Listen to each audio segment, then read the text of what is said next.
Les réseaux sociaux, à mon avis, c'est un couteau à double tranchant parce que voilà, il y a des points positifs et des points négatifs. Donc parmi les points positifs, donc, je peux citer moi personnellement. Donc l'année dernière, j'avais eu à trouver un stage grâce aux réseaux sociaux parce que je publiais l'année dernière des articles sur Facebook donc, que tout le monde suivait.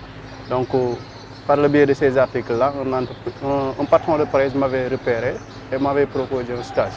Mais dans le cas contraire, les réseaux sociaux, donc à cause des réseaux sociaux, il n'y a plus de vie privée. Donc les jeunes passent tout leur temps à exposer leur vie privée, donc, ce qui n'est pas donc, essentiel. Donc à mon avis, les réseaux sociaux doivent être utilisés à bon escient.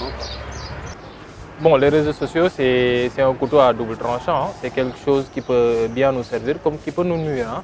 C'est à la personne qui l'utilise de savoir comment l'utiliser, par quel biais et pour quel escient. C'est-à-dire qu'il faut savoir que si on veut étudier via les réseaux sociaux, c'est possible. Si on veut faire des recherches, acquérir des connaissances, c'est toujours possible aussi via les réseaux sociaux.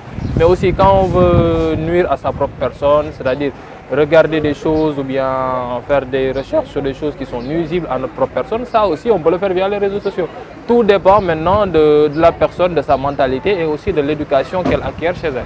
On dit qu'on est dans une génération 2.0, moi je dis qu'on a dépassé les 2.0 depuis longtemps. On est dans la génération 4G. Et elle est avérée, c'est-à-dire que maintenant la jeunesse elle est trop dépendante des réseaux sociaux, c'est-à-dire on ne peut pas se débarrasser de notre téléphone, de notre smartphone, de notre WhatsApp, Viber, Twitter, Facebook, Instagram, Snapchat. Les jeunes, ils ont besoin d'attention et cette attention maintenant ils le retrouvent au niveau des réseaux sociaux, c'est-à-dire ils n'ont plus une oreille attentive qui les écoute à la maison ou bien au niveau de l'école ou bien entre amis. Maintenant, cette oreille attentive, ils la recherchent où? C'est-à-dire ils la recherchent dans les réseaux sociaux via leurs amis qui se trouvent aux États-Unis, qui parlent avec eux via Snap, ou bien via leurs amis qui se trouvent au Congo, qui parlent avec eux via Twitter, ou bien leurs confrères qui se trouvent dans différentes régions et avec qui ils échangent via WhatsApp. Cette dépendance maintenant, c'est à nous de faire en sorte que, c'est-à-dire, c'est aux parents en tant que tel de voir comment réguler cela, parce que toute dépendance peut être nuisible à un moment donné.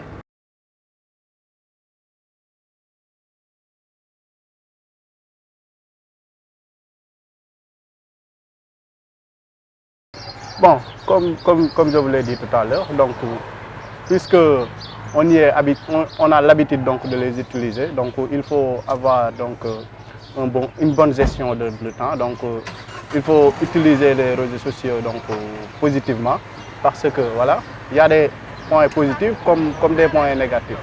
Donc parce que actuellement plusieurs donc étudiants ou élèves donc n'arrivent plus à se concentrer à leurs études à cause des réseaux sociaux. Mais par contre, donc, il y a des étudiants donc, qui les utilisent donc, pour améliorer ou bien pour s'ouvrir dans le monde. Bon, je lance un appel donc, à tous les jeunes d'utiliser donc, les réseaux sociaux de manière positive. Donc, et éviter donc, de trop copier aux Occidentaux parce que c'est par le biais de ces réseaux sociaux-là qu'ils nous influencent. Donc il faut qu'on utilise à bon escient. Dans le monde dans lequel nous vivons aujourd'hui, c'est un peu difficile, pour ne pas dire impossible, de vivre sans réseaux sociaux. Personnellement, moi je dis que c'est difficile de vivre sans réseaux sociaux. Quelquefois même, c'est vrai, quelquefois il m'arrive de rester 2-3 jours, je me déconnecte, histoire d'être un petit peu à l'aise entre amis ou bien au sein de ma famille. Mais maintenant, le travail se fait même via les réseaux sociaux parce que quand on tourne quelque chose, quand on veut faire un sondage, tout se fait via les réseaux sociaux. On ne sort plus de courir les rues, les ruelles pour demander aux gens est-ce que ça vous plaît ou ça ne vous plaît pas. Facebook vous permet de le faire rapidement. Les réseaux sociaux sont bons, sont mauvais. C'est-à-dire c'est comme le sucre. Elle peut nous permettre d'avoir un petit déjeuner bien sucré, bien appétissant. Mais en trop abuser, on risque d'attraper le diabète et c'est ce qu'il faut éviter avec les réseaux sociaux. Je pense que les réseaux sociaux quand même ont fini de prendre le temps de l'ensemble de ces jeunes-là qui constituent une force probante pour une nation. Et c'est un couteau à double tranchant. Pourquoi? Parce que tout simplement, aujourd'hui, avec la facilité des recherches, ils peuvent s'investir de sorte à faire de ces réseaux sociaux-là une force, aussi bien sur le plan social, avoir tissé des liens sociaux, mais également sur le plan professionnel, c'est-à-dire être très actif surtout par rapport à la recherche. Ça, c'est d'une part. Mais d'autre part, je dis que ça peut être un couteau à double tranchant parce que tout simplement, on se rend compte effectivement qu'avec les réseaux sociaux, on peut perdre beaucoup de temps dans des futilités, ce qui n'est pas quelque chose de très encourageant. D'accord? Donc aujourd'hui, les réseaux sociaux peuvent être un levier de développement, comme les réseaux sociaux également peuvent être un frein. Aujourd'hui, on est à l'heure du marketing digital. Si vous voulez faire par exemple passer un produit, il est plus facile et sans dépenser beaucoup d'argent de vulgariser ces produits qu'auparavant. Donc par rapport à ça, et vu sous cet angle, je pense qu'aujourd'hui, les réseaux sociaux pourraient bel et bien être un levier de développement très important, aussi bien sur le plan social, mais également sur le plan professionnel. Aujourd'hui, il faut remuer la langue 7 fois avant de parler, comme disait l'autre, d'accord? Donc ce qui est important, c'est d'utiliser en tout cas ces réseaux sociaux à très bonne fin, à de bonnes fins, plutôt que d'étaler sa vie, plutôt que voilà, de faire des choses que l'on va vous reprocher dans quelques années. N'oubliez pas que vous devez fonder une famille, n'oublions pas qu'on doit également vivre en société. Je pense que être dans les réseaux sociaux, c'est bien, mais il faut faire les choses à bon escient. La masse, en tant que telle, ne comprennent pas comment doit-on utiliser les réseaux sociaux. Certes, voilà, ils pensent que voilà, c'est pour faire le fun, pour faire le buzz et consorts. Les réseaux sociaux, d'abord, avaient comment dirais-je, un rôle étymologique qui était de regrouper des gens pour que ces gens-là puissent s'échanger par rapport à des informations, à des actualités et de connaître ce qui se passe dans l'autre côté. Pour dire que le réseau social est un moyen très rapide de pouvoir divulguer des informations publiquement. Maintenant, ces jeunes qui pensent que voilà, avoir ton réseau social, c'est de rester dans ta chambre et faire des choses ou bien dire des choses que personne ne va voilà, coopter dans la toile, qui est l'Internet, c'est leurrer la face. Donc, pour moi, c'est voilà quoi, c'est de mal connaître ce que c'est un réseau social.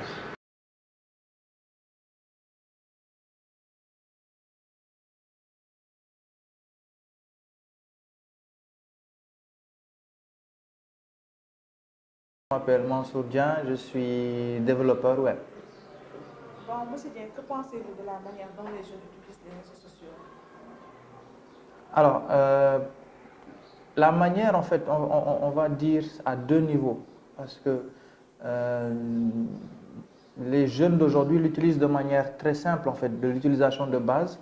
Mais aujourd'hui, ne se rendent pas compte que ces entreprises aujourd'hui, qui sont à la naissance de ces réseaux sociaux-là, les mettent en place déjà, oui, pour l'utilisation des réseaux sociaux, mais à but pour acquérir un peu des bénéfices, notamment en conservant la donnée de ces jeunes-là.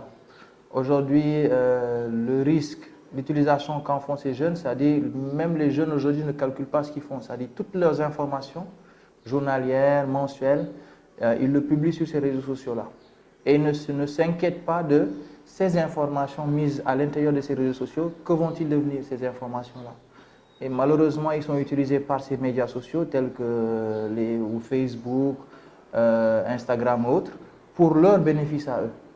Donc, moi aujourd'hui, ce que je conseillerais plus aux jeunes, c'est d'être dans les réseaux sociaux, mais de bien faire attention au contenu qu'ils mettent dans ces réseaux sociaux-là. Donc, on a plusieurs exemples ici. Par exemple, vous pouvez voir, si je prends un exemple de l'affaire Bacho, par exemple, ce sont des photos qui sont sorties des réseaux sociaux. Et malheureusement, aujourd'hui, pour elle, c'est dès qu'on va saisir son nom au niveau de ces médias sociaux, ce sont ces photos qui vont ressortir. Donc, le risque pour ces étudiants, ces jeunes, c'est leur avenir, c'est-à-dire ce qui va venir après. Donc, s'ils commettent des bêtises, on peut l'appeler comme ça, sur ces médias sociaux-là, le risque, c'est que ces informations ne seront pas effacées, mais seront conservées et peuvent être réutilisées dans 5 ans, dans 6 ans, dans 8 ans, dans 10 ans. Et très souvent, ce n'est pas à leur bénéfice.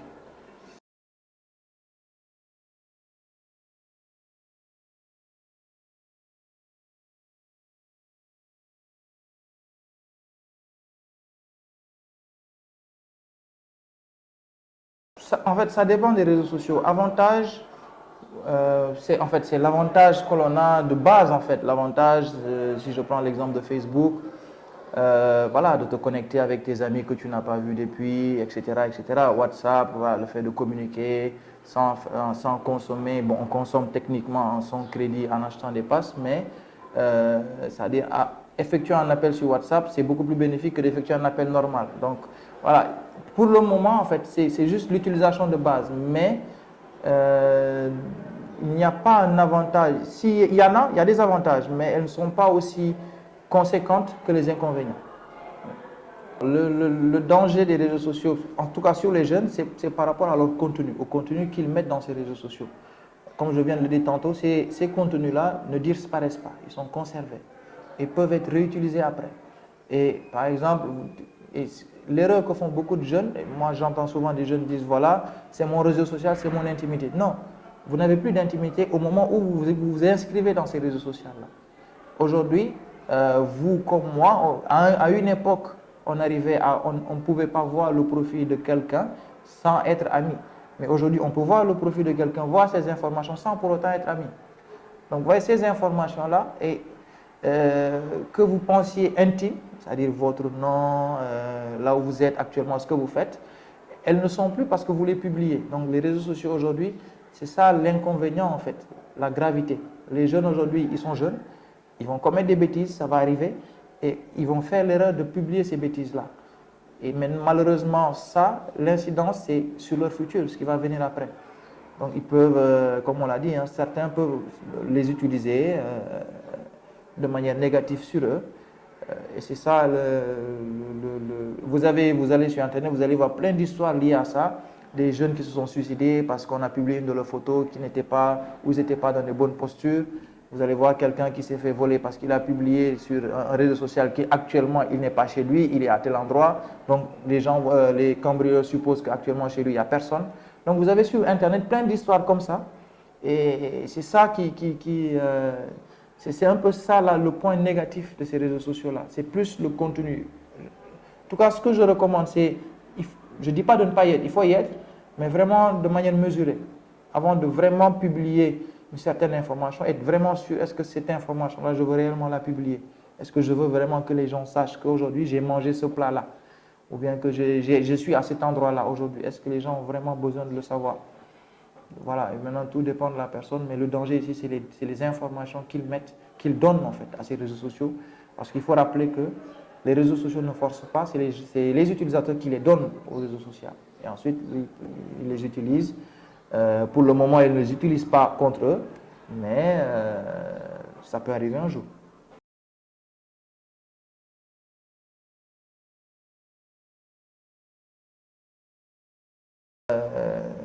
Soyez sur les réseaux sociaux, mais soyez-y de manière modérée, tout simplement. Soyez-y de manière modérée et faites très attention. Réfléchissez d'abord à savoir est-ce que vous voulez réellement publier cette photo, ce commentaire, etc. L'idéal. Je peux te donner un exemple très rapide. Un de tes amis, par exemple, peut te taguer sur une photo où c'est pas toi. C'est-à-dire c'est pas tes convictions. On peut te taguer sur une photo où vraiment la photo parle d'un élément qui ne te ressemble pas, qui ne correspond pas à tes convictions. Alors, pourquoi est-ce qu'il a fait sans ton autorisation? Donc, on va te notifier, mais le coup est déjà parti. Donc, la photo a été déjà publiée, ton nom est déjà dessus. Si tu l'enlèves, mais entre le fait que ton ami l'enlève et que tu l'aies vu, dans cet intervalle-là, combien de personnes ont eu voilà, la photo? Bon, le conseil, c'est ça. C'est-à-dire, soyez-y, mais de manière modérée.